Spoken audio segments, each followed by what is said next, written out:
En la Cámara de Diputados. Lo tengo en línea. ¿Qué tal, Topo? Buen día, ¿cómo estás?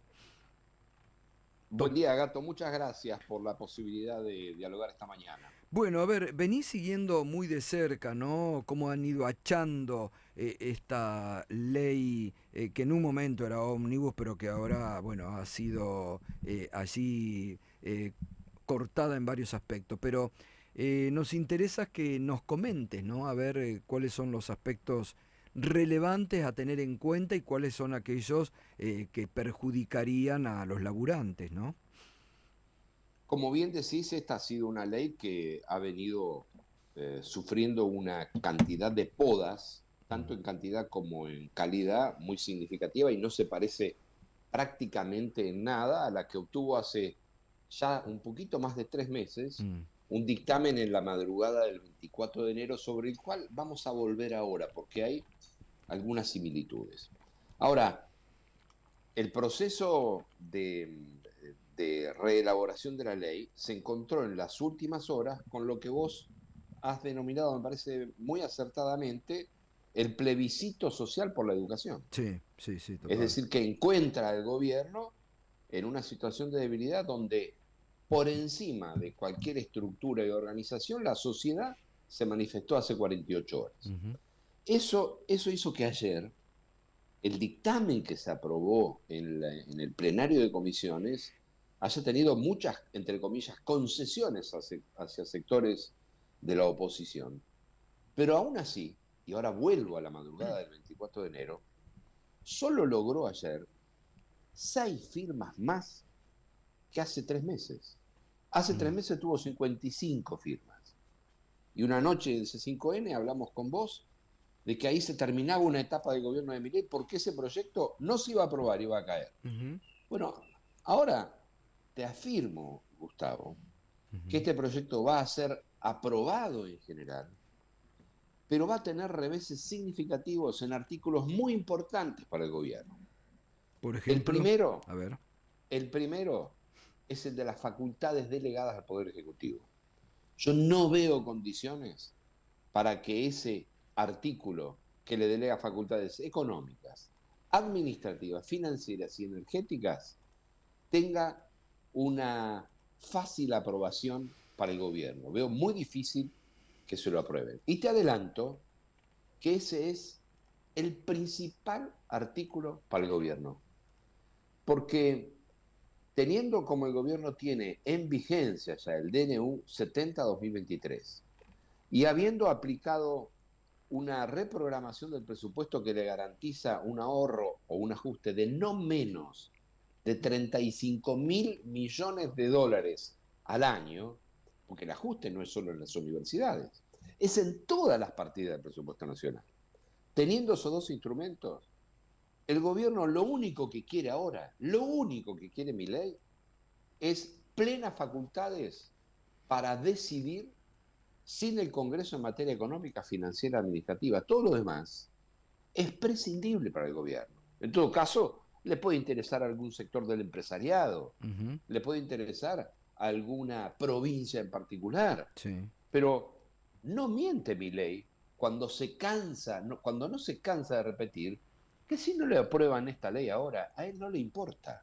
Y esto es lo que me parece que no están viendo algunos sectores de la política y del empresariado, que salen a exigirle al Congreso que apruebe lo que mi ley no tiene ningún entusiasmo en aprobar. Respecto de los trabajadores en particular, de la clase media trabajadora, hay una regresión muy grave, que es que los trabajadores vuelven a pagar impuesto a las ganancias por su salario.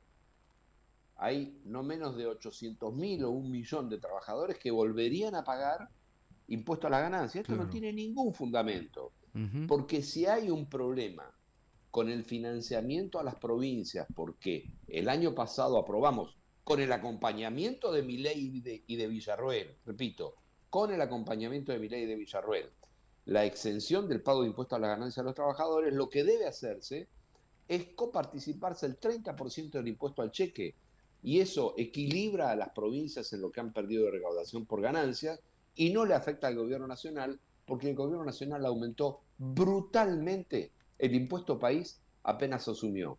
Y claro. hoy es un impuesto que recauda cifras siderales, por lo tanto no tendría ningún impacto fiscal. Ujú. No hay que entregarle al gobierno la herramienta de castigar económicamente y salarialmente a los trabajadores que van a tener un salario nominalmente menor. Entonces, ese también va a ser, me parece a mí, un punto significativo de discusión. Destaco el esfuerzo que ha hecho un sector de la Sí. oposición y en particular del movimiento obrero cuando obligaron a que ayer se excluya de ese dictamen la privatización del Banco Nación. Sí, eso es muy importante, ¿eh? Es muy importante. Ahora, Es muy esta importante y hay que reforma, destacar el trabajo de Palazzo, ¿sí? sí, sí, por supuesto, bueno, un gran trabajo de Sergio Palazzo, un gran trabajo. Ahora, esta reforma laboral que han logrado meter, ¿cómo la ves? ¿Una reforma laboral light o una reforma que puede ir contra derechos adquiridos de los laburantes? Objetivamente es una reforma muy diferente a la que está contenida en el decreto de necesidad de urgencia Que, 70-2023, que está rechazada por la justicia, hay que decirlo, ¿no? que ha sido declarada Claro, inconstitucional por la claro, justicia, exacto. y en ese sentido fue acertada la posición inicial de la Confederación General del Trabajo. Recordás ya, vos lo recordás muy bien, a principios de enero, de ir a tribunales a presentar un Sí, sí, amparo. sí, sí, sí. Eso es elegir el camino institucional que ha dado sus Ujú. frutos.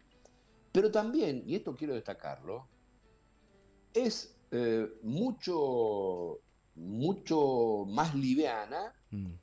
que el proyecto extremo que presentó de Loredo, a tal punto que el propio asesor irregular de este gobierno, que es Federico Sturzenegger, Ujú. ponderó la propuesta de reforma laboral de Loredo, sosteniendo que era más profunda que el propio DNU 70-2023. Mm. Yo te pido disculpas porque no he podido tener o no he podido escuchar en estas horas la posición de la Confederación General del Trabajo respecto de estas modificaciones, no sé si ustedes la tienen, pero en todo caso me parece que es Mm. un, un, paquete de iniciativas, una serie de instrumentos que por lo menos vale la pena discutir. Sí. En la medida en que no restrinja derechos laborales y le facilite, especialmente a las pymes que son las grandes generadoras de empleo, la posibilidad de tener más trabajadores registrados sería positivo. Pero a mí me importa mucho la posición de la CGT y quisiera conocerla. Claro. Bueno, rechaza la CGT, ¿eh? La CGT dijo que rechaza porque no ha sido consultada por esta reforma laboral, ¿no? Bueno, entonces es un nuevo error, porque si hay algo que caracteriza a la Confederación General del Trabajo en la Argentina, es su permanente disposición al diálogo. No se puede tomar una medida para el sector agroindustrial sin al menos consultar a los Pero distintos además sectores de eso le pequeños y había... medianos productores. Pero fíjate vos cómo este gobierno permanentemente incumple su palabra, que en la reunión que Guillermo Franco convocó y pose a la CGT, le habían prometido en esa reunión armar una mesa de trabajo para debatir una eventual reforma laboral. No decían ya en ese momento reforma laboral, decían modernización. Y ahora ni siquiera Bueno, lo tuvieron en pero cuenta. La CGT bueno, no dio eso, su conformidad a los cambios en el paquete laboral, afirmó a Clarín un directivo de la Central Obrera y completó: es una barbaridad lo que se hizo, dice bueno, yo Clarín hoy. quiero sumarle que el Congreso tampoco tiene excusa. El Congreso tiene menos excusa. De este gobierno no hay que esperar nada porque incumple la palabra. Ahora, ¿no tuvo el Congreso de la Nación una hora de trabajo para escuchar a la CGT? Porque Y no, además, no les escuchar a la importa. CGT, Ahora, es bueno, increíble el papel de Loredo, ¿no? Es increíble porque está desesperado. Yo no entiendo por qué no se pasa ya a formar parte del gobierno de la Libertad Avanza, ¿no? Porque esta reforma es la que propuso de Loredo, ¿no? no, no es la que propuso de Loredo, sino que justamente se la recortaron muy brutalmente. Bueno, pero en base a eso, Eh, en base a la que él llevó al él, gobierno. Él tuvo una iniciativa mucho más dura que la de Sturzenegger, Mm. no es la que quedó, y Ujú. el lunes De Loredo va a plantear que él está en contra de esta reforma, precisamente porque cree que tiene que ser Más dura, más es dura que la de increíble, Sturzenegger. es increíble, Exactamente. es Ahora, increíble. Gustavo, yo te robo un minuto Sí, para alertar que en el proyecto, en el otro proyecto que va junto con la ley bases, pero que es distinto, que es el proyecto de carácter fiscal, Sí. se incluyen algunos artículos en una moratoria que en las próximas horas seguramente van a tener a nivel internacional Sí. una repercusión muy negativa para Ujú. la Argentina. Yo creo que el Grupo de Acción Financiera, que es el organismo Mm. de varios gobiernos que creó el grupo, el G7, muy estrechamente vinculado con la OCDE, va a tener que plantear que algunos aspectos del blanqueo que propone el gobierno Ujú. facilitan Sí. el lavado de dinero. Sí, sí, sí. Topo, Porque, sí, sí, sí, quiero preguntarte algo vinculado con la dinámica legislativa que vos conocés muy bien.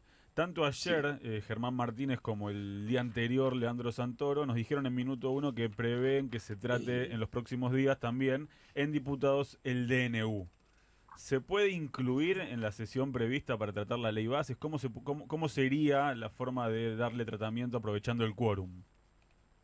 Es un buen punto, Ariel, dado que ese proyecto de DNU, que ya fue rechazado por el Senado, ustedes recuérdenlo, no tiene un dictamen, requiere que algún diputado o diputada levante la mano en el recinto, proponga que sea tratado y reunir los 2/3 Mm. de los votos aprobando que se incluya, como se conoce vulgarmente, sobre tablas. Es un buen punto porque si alguien lo plantea, al menos, como mínimo, va a quedar en descubierto quién no está dispuesto Claro. a que efectivamente se discuta en profundidad. Así que Esto lo van a como hacer. mínimo, me parece como mínimo constructivo Ujú. que se haga el intento. Sí, A esto mí me lo... parece y sigo sosteniendo que en algún momento Ujú. el DNU 70-2023 va a ser también rechazado por la Cámara de Diputados de la Nación. Y tiene que ser rechazado porque es el origen de todos los males. Topo, gracias por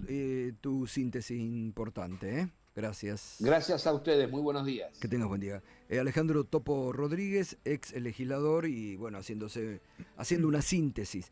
El martes va a pedir para el martes el tratamiento ahí sobre tablas para derogar el DNU, ¿no? Entonces va a ser una muy buena oportunidad para que se caigan las caretas, definitivamente, y queden expuestos aquellos diputados que no acompañen derogar el DNU. Van a quedar muy expuestos. 7:51, ya volvemos. Mañana Silvestre.